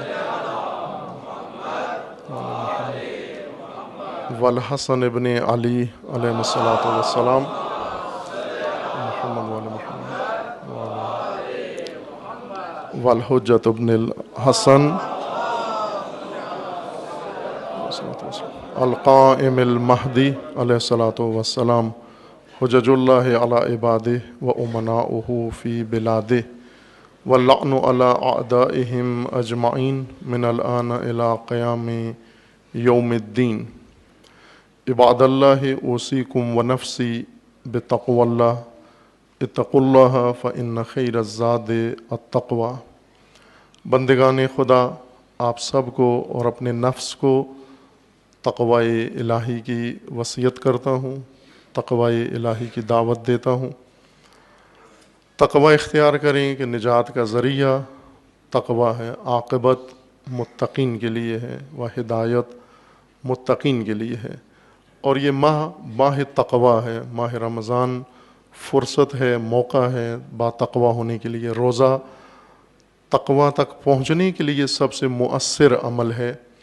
اگر اس کو اپنی حقیقت اور روح کے ساتھ انجام دیں کہ خداوند تعالیٰ انشاءاللہ ہم سب کو و تمام مومنین کو اس ماہ بندگی میں، ماہ قرآن میں تقوی کے مقام تک پہنچنے کی توفیق عطا فرمائے انشاءاللہ۔ اور خداوند تبارک و تعالیٰ تمام مومنین کے اعمال صالحہ اس ماہ میں قبول و منظور فرمائے انشاءاللہ، اور پروردگار ان اعمال میں خلوص عطا فرمائے انشاءاللہ۔ سب سے افسوسناک واقعہ جو اس ماہ میں اور انہی دنوں میں وقوع پذیر ہوا ہے ملک کے اندر، وہ کراچی میں گرمی کی شدت سے ایک کثیر تعداد انسانوں کی جان بحق ہوئے ہیں۔ ان کی مغفرت کے لیے خداوند تبارک و تعالیٰ سے دعا گو ہیں کہ پروردگار ان کی مغفرت فرمائے۔ یہ بہت ہی افسوسناک واقعہ ہے، کئی پہلوؤں سے افسوسناک ہے۔ ایک پہلو یہ کہ چند دنوں کے اندر، 3-4 دنوں کے اندر 1000 سے زیادہ، 1100-1200 کے قریب جو تعداد اعلان کی گئی ہے کہ ایسے لوگ، اور وہ بھی زیادہ تر فقیر لوگ، مسکین لوگ، بے سہارا و بے پناہ لوگ گرمی کی شدت کی لپیٹ میں آ گئے ہیں اور اس دنیا سے چل بسے، اور کتنے خاندان سوگوار ہوئے ہیں، اور شہر عجیب منظر اس نے پیش کیا ہے، جانوں کا تلف ہونا، اور وہ بھی اس حادثے کے ساتھ، اور اس طرح سے یہ افسوسناک ہے۔ اس سے زیادہ انشاءاللہ اس کے علاوہ زیادہ افسوسناک پہلو اس ماجرا کے اندر یہ ہے کہ خوب گرمی، ظاہر گرمیوں کا موسم ہے، وہ گرمی ہے، ہر شہر میں ہے، پورے دنیا میں گرمی ہے، خصوصاً دنیا کا یا زمین کا جو شمالی حصہ ہے اس میں گرمی ہے. جنوبی حصے میں اس وقت سردیاں ہیں اور شمالی حصے میں گرمیاں ہیں. پاکستان چونکہ خط استوا کے قریب ملک ہے، اس لیے گرم علاقہ شمار ہوتا ہے مجموعی طور پر. پہاڑی علاقے اس کے تھوڑے بہتر ہیں آب و ہوا کے لحاظ سے. ایسے ملک کے اندر کہ جہاں معمول کچھ زیادہ اتنی شدید گرمی بھی طوفانی نہیں تھی، معمول کی گرمی تھی، لیکن انتظامات نہ ہونے کی وجہ سے اور مدد امداد نہ ہونے کی وجہ سے، ملک کے اندر ایسا نظام نہ ہونے کی وجہ سے جو بحرانوں میں اور حادثات میں اور آفات میں مدد کرے، اس کی وجہ سے نقصان زیادہ ہوا ہے گرمی کی وجہ سے. سیلاب، آگے برسات کا موسم ہے، سیلابی دن آنے والے ہیں، اور وہاں بھی ایسا ہی ہوتا ہے کہ معمول کے سیلاب جو ہر سال آتے ہیں، کئی جانیں اس میں تلف ہو جاتی ہیں اور اس سے کہیں زیادہ مالی نقصان ہو جاتا ہے، جو شاید ایک خاندان کو یا ایک پورے آبادی کو اتنا ویران کر جاتے ہیں کہ سال ہاں سال یہ لوگ تلافی نہیں کرتے. انہیں ایسے بلینک چیک دے کے آ جاتے ہیں تھوڑے تھوڑے فوٹو سیشن کروانے کے لیے، لیکن وہ خاندان جو فٹ پاتھوں پہ پڑے ہوتے ہیں سیلاب سے، وہ ساری عمر ان کے بچے بھی وہیں پڑے رہتے ہیں. یہ چیزیں متوجہ کرتی ہیں ہمیں ایک اس سے بڑے المیہ کی طرف. آپ توجہ فرمائیں کہ ملک کے اندر وسائل ہیں، حکومت بھی ہے، نظام بھی ہے، اور ہم جغرافیائی طور پر ایسے خطے میں ہیں جہاں موسمی شدت بھی ہوتی ہے، بارشیں بھی ہیں، گرمی بھی ہے، اور دنیا کے اور ممالک میں بھی یہی صورتحال ہے. لیکن وہاں حکمران، حکومتیں یا ذمہ دار لوگ انتظام کر کے رکھتے ہیں کہ اگر ایسی صورت پیش آ جائے اسے کیسے نپٹا جائے، اسے کیسے اس پہ قابو پایا جائے اور انسانی جانوں کو کیسے بچایا جائے. لیکن یہاں پر خوب معلوم ہے کہ وسائل، بیت المال، بجٹ سارا اناؤنس ہوتا ہے، پھر اس کے بعد نظر نہیں آتا. اسی کراچی شہر میں گرمی پڑنے سے پہلے چند روز رینجرز نے چھاپا مارا اور بعض اداروں پہ پکڑ دھکڑ ہوئی اور اعلانات ہوئے کہ وہاں یہ صورتحال تھی کرپشن کی، کہ جو بلڈنگز کا شعبہ تھا ان کے افسر نے یہ اعلان کیا کہ خوب ہم کیا کریں، ہمیں روزانہ ایک شخصیت کو ڈیلی 1 کروڑ روپیہ دینا ہوتا ہے. یہ اخباروں کی بات میں کر رہا ہوں، جو اخباروں میں ہے یہ بات، کہ وہ شخص جو پکڑا انہوں نے کہ بھئی آپ نے کیوں اتنی کرپشن کی ہے، تو اس نے کہا کہ ہم کیا کریں کہ ہمیں روزانہ کا 1 کروڑ روپیہ اکاؤنٹ میں ڈالنا ہوتا ہے ان کے. خوب یہ وسائل، قومی بیت المال، یہ سارا اس طرح سے لوٹ کھسوٹ کے ذریعے سے ان لٹیروں کی جیبوں میں چلا جاتا ہے، ان کے گھروں میں چلا جاتا ہے، اور غریب لوگ، بے سہارا لوگ، بے پناہ لوگ طبی آفات کی زد میں، اگر دہشت گردی سے بچ جائیں تو گرمی سے مر جاتے ہیں، اگر گرمی سے بچ جائیں سیلابوں میں ڈوب جاتے ہیں، غرق ہو جاتے ہیں، اگر بموں سے بچ جائیں خوب دوسری آفات ان کو آ کر گھیر لیتی ہیں.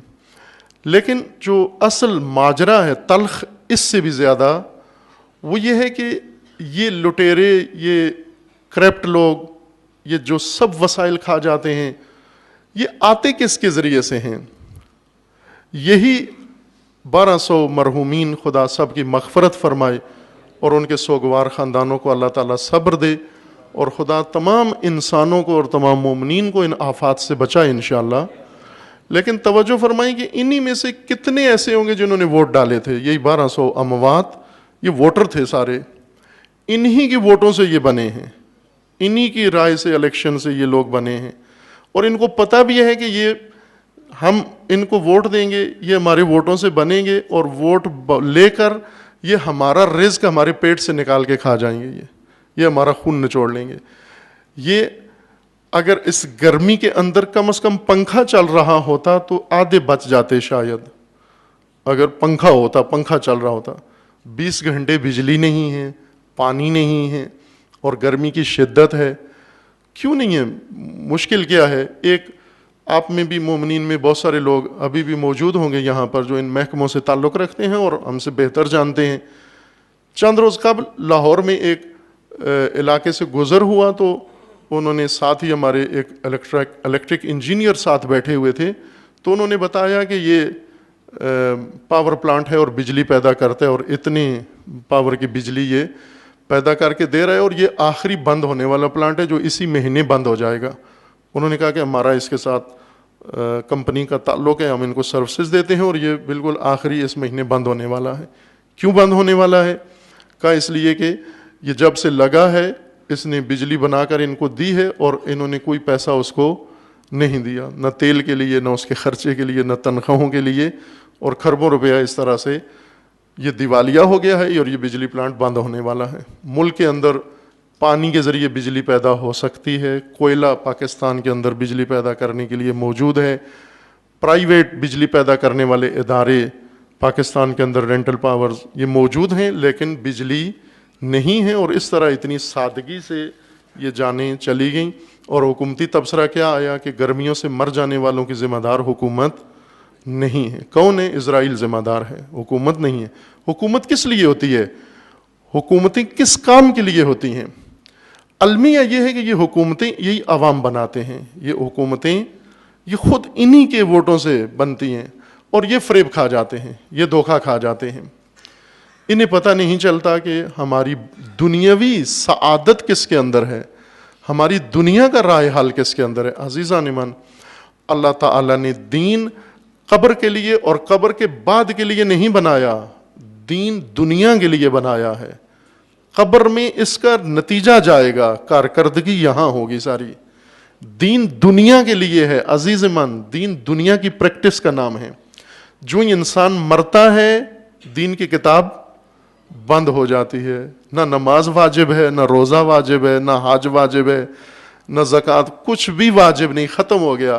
خوب اب مہلت دو کچھ کرنے کی، برزخ میں نہیں کر سکتے آپ، جی چاہتا ہے کچھ کروں، اب نہیں کر سکتے، دنیا میں یہ سب کچھ کرنا تھا۔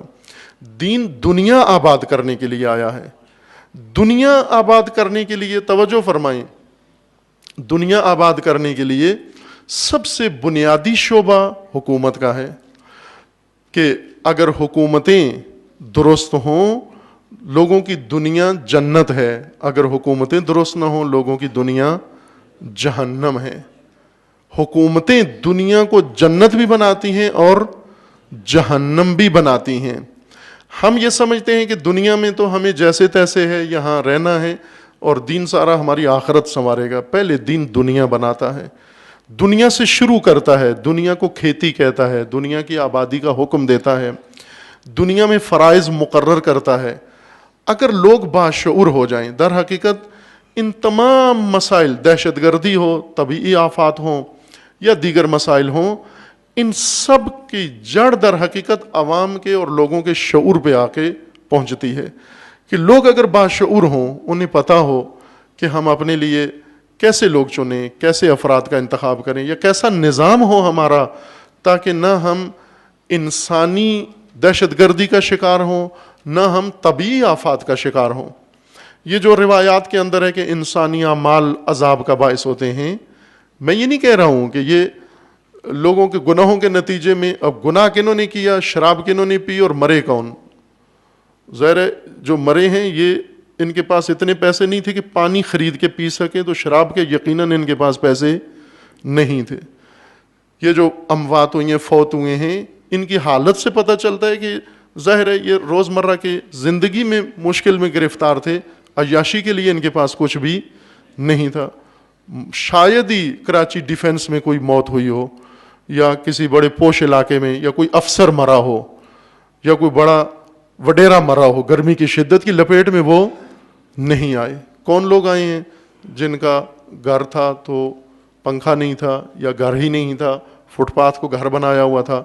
بعضوں کی فوٹو آئی ہیں، دیکھ کر یہ اندازہ ہوتا ہے گناہ کون کرتا ہے اور مرے کون ہیں۔ یہ نہیں ہے مطلب ان کا کہ جنہوں نے گناہ کیا ہے انہیں یہ سزا ملی ہے، نہ، لیکن یہ مسلم ہے اپنی جگہ کہ یہ ساری آفات انسان کے اعمال کی وجہ سے نازل ہوتی ہیں۔ سب سے برا عمل جو لوگ انجام دیتے ہیں وہ یہ کہ ظالم حکومتیں بناتے ہیں، مدد دیتے ہیں، ظالم حکمران چنتے ہیں، ان کو موقع دیتے ہیں اور ان کی تائید کرتے ہیں، ان کے ساتھ ہوتے ہیں، ان کی حوصلہ افزائی کرتے ہیں، اور خدا جب مسلط کر دیتا ہے بے رحم اور بے حس حکمران، پھر وہ رحم نہیں کھاتے اور وہ لوگوں سے حق زندگی بھی چھین لیتے ہیں، لوگوں سے ضروریات زندگی چھین لیتے ہیں۔ یہ واقعاً دنیا میں شرمندگی ہے ایک ملک کے لیے، ایٹمی طاقت کے لیے، کہ ایٹمی طاقت ہے، کوئلہ ہے، پانی کے دریا اس میں بہتے ہیں سارا سال، اور اس کے اندر رینٹل پاور پلانٹ لگے ہوئے ہیں، اور اس صدی میں اس کے اندر بجلی نہیں ہوتی۔ لوگوں کے اپنے ذاتی جہاز ہیں، ان کے بینک اکاؤنٹ ہیں، ان کے اپنے دنیا میں تفریح سفر موجود ہیں، عیاشی کا ساز و سامان موجود ہے، لیکن عوام کو یہ بنیادی ضرورت زندگی میسر نہیں ہے۔ اس میں اب اگر ہم یہ جیسا عموماً میڈیا میں کہا جاتا ہے، ایک بہت ہی بے تکی بات جو میڈیا میں کرتے ہیں، چونکہ میڈیا بھی اسی فاسد نظام کا حصہ ہے اور پردے ڈالتا ہے اور گناہ چھپاتا ہے، میڈیا کا کام ہی یہی ہے۔ آئے دن کالم نگار کالم لکھتے ہیں، تجویزیں دیتے ہیں، یوں ہو جائے تو ایسے ہو جائے گا، ویسے ہو جائے تو ایسے ہو جائے گا، فلاں محکمہ یہ کرے، فلاں محکمہ یہ کرے، کچھ بھی نہیں ہوگا۔ عزیز من، یہ بات آپ ذہن میں رکھیں کہ صرف ایک صورت میں اس ملک کی بقا و نجات اور ترقی و ہر سعادت اس کی ایک نقطے کے اندر ہے، اور وہ ہے عوام باشعور ہو جائیں، عوام میں شعور بیدار ہو جائے۔ جب عوام میں شعور بیدار ہوگا، یہ دنیاوی مسائل بھی آپ کے حل ہیں اور دوسرے مشکلات بھی آپ کی حل ہیں، جس طرح ابھی میں نے آیت پڑھی کہ والعاقبۃ للمتقین، دنیا و آخرت خدا نے متقیوں کے لیے بنائی ہے۔ تقوی یہ نہیں ہے کہ ہم بالکل لا تعلق ہو کر ان چیزوں سے اور اپنے نماز روزے میں لگ جائیں، یہ تقوی کا حصول نہیں ہے۔ بے شعوری تقوی میں سب سے بڑی رکاوٹ ہے۔ بے شعوری کے اقدامات تقوی کو نقصان پہنچاتے ہیں۔ بے شعور با تقوی ہو ہی نہیں سکتے، چونکہ ہر جرم کا حصہ بن جاتے ہیں، ہر جرم میں شریک ہو جاتے ہیں۔ ہمیں بنیاد سے نگاہ کرنے کی ضرورت ہے، تمام ملت کو آگاہی کی ضرورت ہے، اس فریب سے نکلیں۔ کس طرح کرپشن کے ساتھ اپنے آپ کو سازگار بنا کے سمجھوتا کر لیا کہ ہم فاسد نظام گویا ہماری تقدیر میں لکھ دیا گیا ہے۔ یہ غلط ہے، یہ نظریہ۔ ایسی تقدیر خدا نے نہیں بنائی ہے، یہ تقدیر خود لوگوں نے اپنے لیے بنائی ہے۔ یہ تقدیر ہے جو انہوں نے چنی ہے اپنے لیے، یہ تقدیر اللہ نے نہیں رقم نہیں کی۔ اس تقدیر کو بدلو، اس تقدیر کو بدلو۔ لیلۃ القدر تقدیر کی رات ہے، تقدیر بدلنے کی رات ہے۔ ماہ رمضان تقدیر بدلنے کی رات ہے۔ آپ اگر رسول اللہ کی سیرت کا مطالعہ کریں تو رسول اللہ نے جتنی فتوحات حاصل کی ہیں ان میں سے اکثر رمضان میں حاصل کی ہیں، یعنی رمضان میں امت مسلمہ کی تقدیر رقم ہوئی ہے۔ یہ ماہ اس لیے بہت اہم ہے، توجہ کی ضرورت ہے عزیزان من مومنین، کہ آگاہی روشنی کی طرح ہے۔ جب رات ہو جاتی ہے تو ایک شمع جلتی ہے، ہم فوراً نہ کہیں کہ سورج طلوع ہو، رات کو جب سورج نہیں ہوتا لیکن روشنی کی ضرورت ہوتی ہے، تو ایک انسان، باقی سارے بیٹھ کے رو رہے ہوتے ہیں، مرثیہ پڑھ رہے ہوتے ہیں، ہائے و وائے کر رہے ہوتے ہیں، ایک ان میں سے اٹھتا ہے کہیں سے ڈھونڈ کے شمع لے آتا ہے، ایک شمع روشن کرتا ہے، اس شمع سے ایک اور روشن ہوتی ہے، اور کرتے کرتے پورا شہر نورانی ہو جاتا ہے۔ روشنی، بیداری روشنی کی طرح ہے، یہ پھیلانے سے پھیلتی ہے، خود نہیں پھیلتی۔ ظلمت چھا جاتی ہے، روشنی پھیلانے سے پھیلتی ہے، آگاہی پھیلانے سے پھیلتی ہے۔ آپ توجہ فرمائیں، ابھی یہی حکومت بلتستان میں الیکشن ہوئے اور وہاں لوگوں نے ووٹ دے کر حکومت قائم کر لی۔ اب میں نے ان سے پوچھا بھائی اب سنو، بنا لی حکومت آپ نے، اور اب کیا ہونے والا ہے؟ کہتے ہیں بس اب روڈ بننے کی انتظار میں، اسپتالوں کی انتظار میں، یونیورسٹیوں کی انتظار میں ہیں۔ اب بلتستان دنیا کا خوبصورت ترین خطہ بننے کی انتظار میں۔ کراچی روشنیوں کا شہر، اموات کا شہر بنا دیا انہوں نے۔ بلتستان تو ویسے ہی پسماندہ ہے، وہاں پر تو رسائی ہی نہیں ہے کسی کی۔ جو کراچی جیسے شہر کو اموات کا شہر بنا دیا انہوں نے، موت کا شہر بنا دیا۔ صوبائی حکومت ہے، وفاقی حکومت ہے، ویسے این جی اوز ہیں، گھر گھر لے رہے ہیں پیپر لے کر، لوگوں کے ریکارڈ بنا رہے ہیں، جی ہم مدد کرنے آئے ہیں لوگوں کے۔ کیا نہیں ہو سکتا تھا کہ ایک دن حادثاتی طور پر یہ کام ہو گیا، دوسرے دن شہر بھر میں پانی کے کنٹینر نہیں پہنچائے جا سکتے تھے۔ یہ عرب ممالک منحوس جنہوں نے پاکستان میں کلیشنکوفیں خرید کے دی ہیں اور بارود خرید کے دیا ہے اور لشکر بنائے ہیں خونخوار، کیا یہ ایسے موقع پر نہیں کر سکتے تھے کہ یہ پانی کے کنٹینر کراچی شہر میں کھڑے کر دیتے اور لوگ اس طرح نہ ہوتا، یہ حادثہ عظیم نہ ہوتا؟ یہ نہیں کریں گے اور نہ ہو سکتا ہے، اس انتظار میں بھی نہ بیٹھیں، یہ انتظار آخر کار سب کو انہی آفات کے حوالے کر دے گا۔ آپ توجہ کریں کہ رائے حل خداوند تبارک و تعالیٰ نے ذکر کیا ہے، رائے حل نظامی الہی میں ہے، رائے حل اس وقت ہے چونکہ جب اللہ کے نظام کے تابع ہوں۔ تو پھر عزیز من اب توجہ فرمائیں، کراچی کی حالت اور علی علیہ السلام کی حکومت کوفہ میں، علی کوفہ میں توجہ فرمائیں، اگر علوی حکومت ہوتی، ولایت کی حکومت ہوتی تو کیا ہوتا؟ اور آج کی حکومتیں کیا کر رہی ہیں؟ علی علیہ السلام کوفہ میں حاکم ہیں، خلیفہ ہیں، اور ابھی جو 26 ممالک ہیں یہ علی علیہ السلام کی حکومت کی قلمرو ہے۔ جو اس وقت 26 ممالک بنتے ہیں، 27، یہ ساری ایک حکومت تھی اور اس پر امیر المومنین کی حکومت تھی۔ شام میں بغاوت تھی، باقی سارا خطہ قلمرو علی کی حکومت ہے۔ خراج جاتا ہے، بات جاتا ہے، ہندوستان سے جا رہا ہے، ایران سے جا رہا ہے، ہر جگہ سے بیت المال میں جا رہا ہے، اور بیت المال اتنا بھرا ہوا ہے کہ سب میں بانٹتے ہیں پھر بھی بچ جاتا ہے بیت المال، اتنا بھرا ہوا بیت المال ہے۔ اور اس بیت المال کی چابی علی کے پاس ہے، اور علی کے دسترخوان پر جا کر دیکھیں، ماہ رمضان ہے اور حاکم وقت جو کی روٹی سے افطار کرتا ہے اور جو کی روٹی سے روزہ رکھتا ہے، اور ایک دن اپنی بیٹی علی کو دعوت کرتی ہیں کہ میرے گھر افطار کریں، اور افطار کے لیے جب جاتے ہیں تو افطار کے لیے بی بی دودھ بھی رکھتی ہیں اور نمک بھی، اور یہ کہہ کے کہتے ہیں کہ تو نے کب اپنے باپ کو دیکھا ہے کہ علی نے 2 کھانے ایک وقت پہ کھائے ہوں؟ تو نے کب دیکھا کہ 2 کھانے تیرے باپ نے کھائے ہوں کہ آج 2 کھانے؟ نمک کو کھانا شمار کیا، کہا ایک اٹھا کے لے جا، تو بیٹی نمک اٹھانے لگی تو کہا اس کو رہنے دے، دودھ اٹھا کے لے جا۔ عزیز من، اگر علی پراٹھے کھاتے تو کمی تھی کسی چیز کی؟ نہیں کر سکتے تھے۔ پوچھا لوگوں نے کہ مولا کیوں آپ اپنے اوپر اتنی سختی کرتے ہیں؟ آخر آپ کیوں نہیں جی بھر کے روٹی کھاتے؟ آپ کیوں تازہ روٹی نہیں کھاتے؟ تو علی کیا فرماتے ہیں؟ میں حاکم ہوں، میری حکومت میں شاید یمن میں کوئی بھوکا ہو، شاید یمن میں کوئی بھوکا ہو، اور یہ کیسے ممکن ہے کہ علی کی رعیت میں یمن میں ایک بھوکا روٹی بغیر سو جائے اور علی کوفے میں بیٹھ کر پیٹ بھر کے کھانا کھا لے؟ یہ حکومت، یہ تحفہ آپ کے پاس ہے، یہ ہدیہ، یہ نظریہ آپ کے پاس ہے، یہ ماڈل آپ کے پاس ہے، یہ ولایت علی آپ کے پاس ہے۔ یہ جھگڑنے کے لیے نہیں ہے، یہ تفرقے کے لیے نہیں ہے۔ ولایت علی، ولایت علی بشریت کی نجات کے لیے ہے، انسانیت کی نجات کے لیے ہے۔ یہ ماڈل دنیا کو بتاؤ، سکھاؤ آپ کی حکومتیں کیسے ہوتی ہیں۔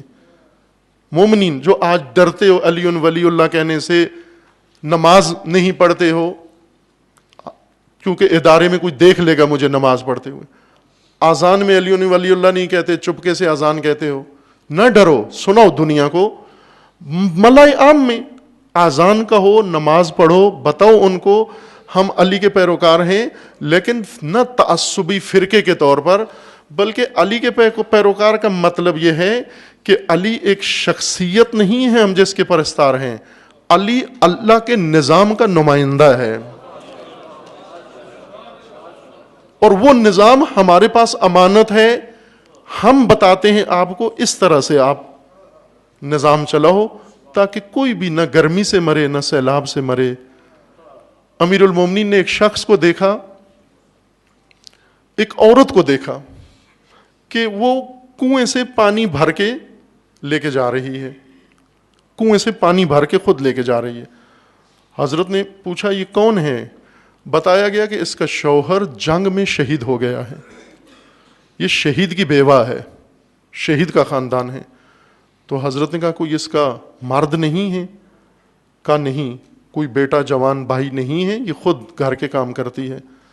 تو اس وقت حضرت نے خود اس کے ہاتھ سے پانی کا ڈول اٹھا لیا کہ تیرے شوہر نے دین کی خدمت کی ہے, تو علی یوں نہیں کہ تجھ بیوہ کو اس طرح سے سختی میں دیکھ سکے, مجھے خدا نے تیرا ولی اور والی اس لیے بنایا ہے کہ تو سختی نہ کاٹے. اب اسے گھر میں پانی پہنچا کے خود گئے, جا کر راشن لے کر آئے, اور راشن لا کے پھر اس خاتون سے کہا کہ اب تو بچوں کو سنبھال, میں کھانا تیار کرتا ہوں. حاکم وقت یہ کہہ رہا ہے, یہ حکومت کے زمانے کی باتیں ہیں. یا کہا کہ میں بچوں کو سنبھالتا ہوں, تو کھانا تیار کر. حکومت کا یہ ماڈل کس کے پاس ہے, کہاں ہے دنیا میں؟ شیعوں کے پاس ہے, یہ آپ کے پاس ہے. ہم جو اسی کرپشن میں گھسنے کی کوشش کر رہے ہیں پاکیزہ ترین نظام ولایت کے وارث ہونے کے بعد, یہ جائز نہیں ہے ہمارے لیے. عزیز من, یہ پیغام ہے ان اموات کے ہماری طرف. یہ ساری لاشیں خواہ وہ دہشت گردی سے گریں, وہ سیلابوں میں ہوں یا وہ گرمیوں میں ہوں, وہ سب ہمیں پیغام دے رہی ہیں کہ آپ کے پاس ایک امانت ہے جو دنیا کو نہیں بتائی, اور جس کی وجہ سے ہم بے رحم حاکموں کے چنگل میں گرفتار ہیں. تو ہر روز یہ منظر دیکھو گے. عالمی حالات میں خوب صورتحال جیسا ہمیشہ پیچیدگی کی طرف رہتی ہے, اس وقت ہے. عالمی حالات میں اس وقت شیطانی طاقتیں, عربی غربی اور عبری, یہ سارے مل کر جنہوں نے یہ نقشہ کھینچا اور مشرق وسطیٰ میں تکفیری لشکر بنائے, دہشت گرد گروہ بنائے, بحران کھڑے کیے عراق کے اندر اور سوریہ کے اندر, لبنان کے اندر, بحرین کے اندر, یمن کے اندر, سبھی کی نقشے سینیریو کے مطابق انجام پا رہا ہے. خوب اس میں دنیا کو دھوکہ دینے کے لیے دہشت گردی کے مخالف نعرے بھی لگاتے ہیں, جلسے بھی کرتے ہیں, اتحاد بھی بناتے ہیں, لیکن حقیقت میں دہشت گردی کو تحفظ دیتے ہیں. گزشتہ چند ہفتوں میں جو عالمی صورتحال میں جو کچھ سامنے آیا ہے, اس میں گزشتہ ہفتوں میں آپ دیکھیں کہ داعش سوریہ میں بھی اس نے شہروں پہ پھر قبضہ کرنا شروع کر دیا, جن شہروں سے اس کو پسپا کیا گیا تھا تکفیری لشکر نے, یہ خونخوار درندہ. عراق کے ان شہروں پر پھر قبضہ کرنا شروع کر دیا جہاں سے اس کو پسپا کیا گیا تھا.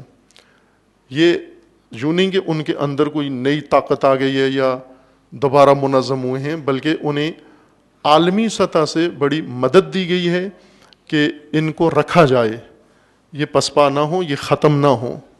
کیوں ختم نہ ہو؟ اس لیے کہ جتنے بحران زدہ علاقے ہیں ان میں انہوں نے یہ لشکر اس لیے بنائے تھے کہ سب سے پہلے امت کے اندر تفرقہ ڈالا جائے, اور امت کا ایک بڑا حصہ یعنی تشیع کو معاذ اللہ نابود کیا جائے, اس کے مقدسات کو نابود کیا جائے, قتل عام کیا جائے, نسل کشی کی جائے. کہ شروع کیا انہوں نے, یہ اس نقشے کے تحت آئے تھے کہ ہم ہفتوں میں یہ کام تمام کریں گے. کربلا اور نجف اور سارے نقشے بنا کے لائے تھے, ان کے نام بھی بدل کے لائے تھے کہ کربلا کا نقشہ انہوں نے, عراق کا نقشہ انہوں نے نشر کیا اور اس کے اندر کربلا یا نجف نام کے کوئی شہر موجود نہیں ہے, نہ مقبرے ہیں, نہ زیارات ہیں. یہ تکفیریوں نے نقشے تقسیم کیے. ان کو یہ امید تھی کہ ہماری پشت پر اتنی بڑی عربی طاقتیں ہیں اور شیطانی طاقتیں ہیں, تو ہم تو ہفتوں کے اندر یہ سارا صفایا کر دیں گے.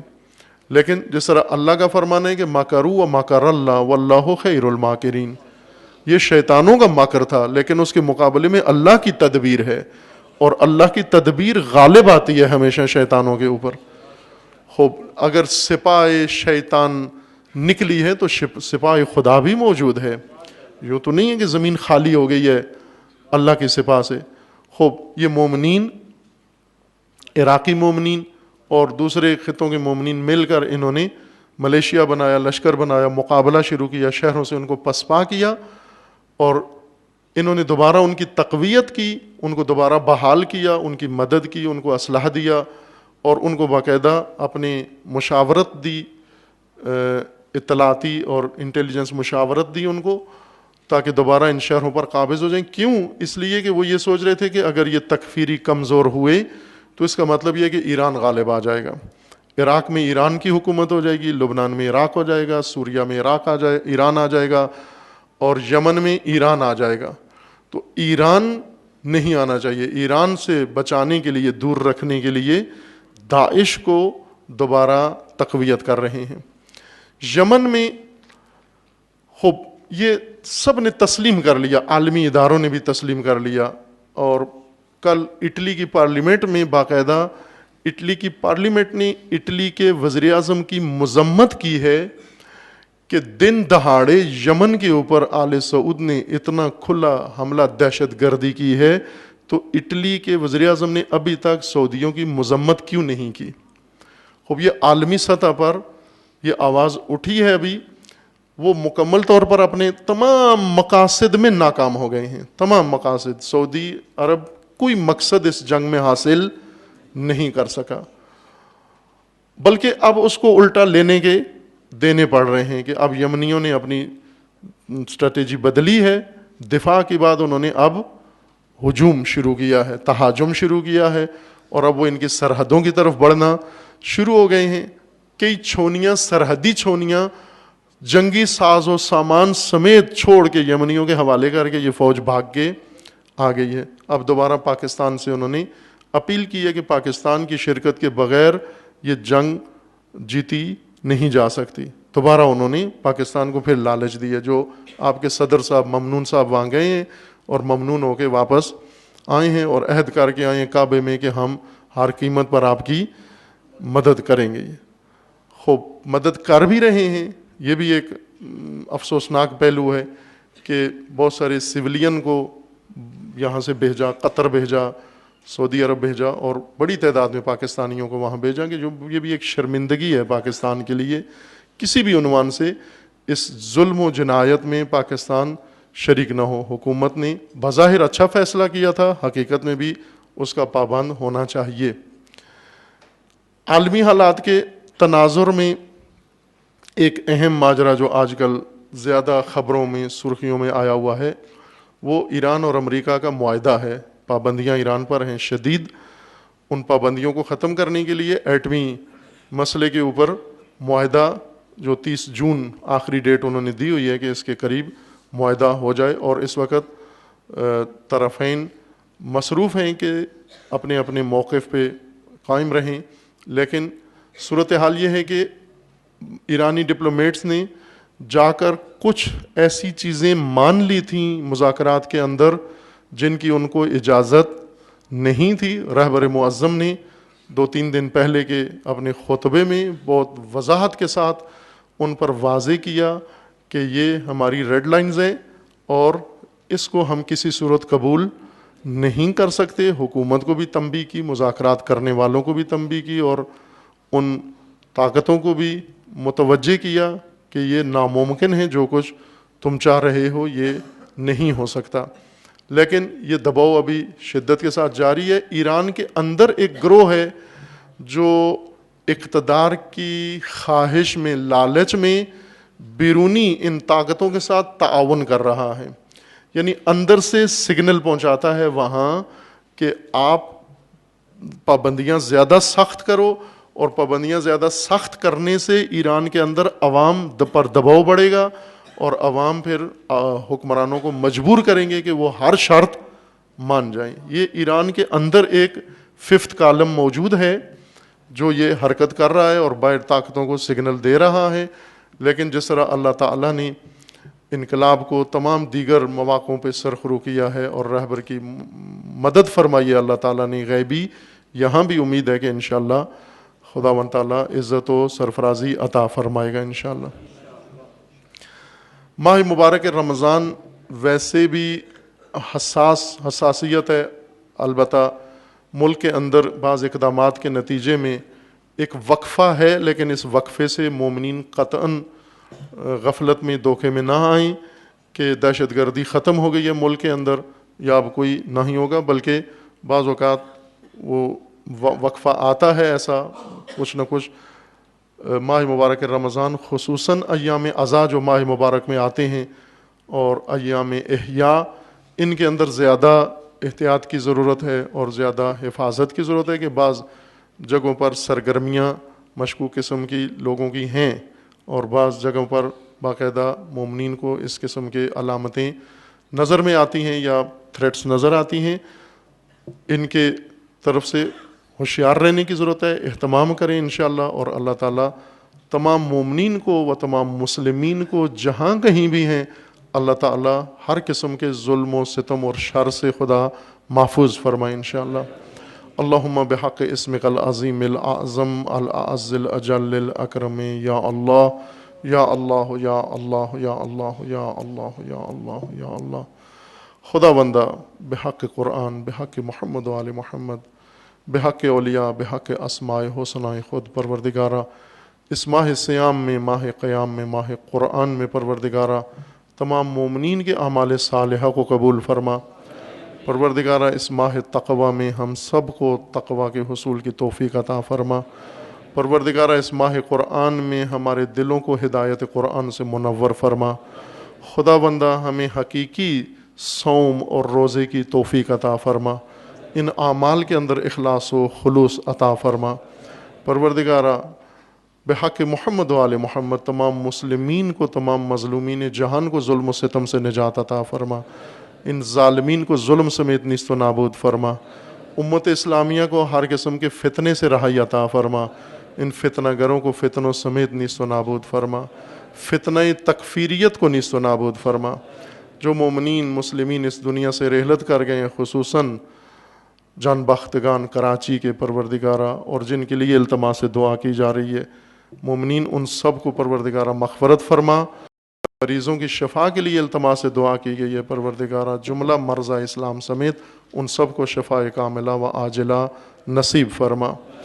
پروردگارہ حزب اللہ کو کامیابی عطا فرما، سید مقاومت سید حسن نصر اللہ کی حفاظت فرما، رہبر معظم انقلاب اسلامی کا سایہ دراز فرما، انقلاب اسلامی کو دشمنوں کے شر سے محفوظ فرما، انقلاب اسلامی کو انقلاب امام زمان سے متصل فرما، مملکت پاکستان کی حفاظت فرما، اس ملک کو اندرونی بیرونی دشمنوں کے شر سے محفوظ فرما، ملک کے اندر امن و امان قائم فرما، ملک کے ساتھ خیانت کرنے والوں کو رسوا فرما، دہشت گردی، فرقہ واریت، فتنہ و فساد و نفاق پھیلانے والوں کو نیست و نابود فرما، ان کے حامیوں و بانیوں کو رسوا فرما، پیروان امیر المومنین جہاں کہیں بھی ہیں، بالخصوص یمن میں، سعودی عرب میں، بحرین میں، لبنان میں، شام میں، عراق میں و بالاخص پاکستان میں، ان سب کے جان و مال و عزت و ناموس کی حفاظت فرما، مقامات مقدسہ کی حفاظت فرما، علماء کرام مراجع اعظام کی حفاظت فرما۔ خدا بندہ بحق محمد و آل محمد تمام دنیا میں و بالخصوص دنیا اسلام میں و بالاخص مملکت پاکستان میں نظام عدل الہی و نظام ولایت کے قیام کی توفیق عطا فرما۔ اپنے ولی حق ولی اللہ العظم اجل اللہ تعالی فرج و شریف کا جلد از جلد ظہور فرما، ہمیں حضرت کے اعوان و انصار میں سے ہونے کی توفیق عطا فرما۔ اعوذ باللہ من الشیطان الرجیم، بسم اللہ الرحمن الرحیم۔ قل هو اللہ احد اللہ الصمد لم یلد ولم یولد ولم یکن لہ کفوا احد۔ صدق اللہ العظیم۔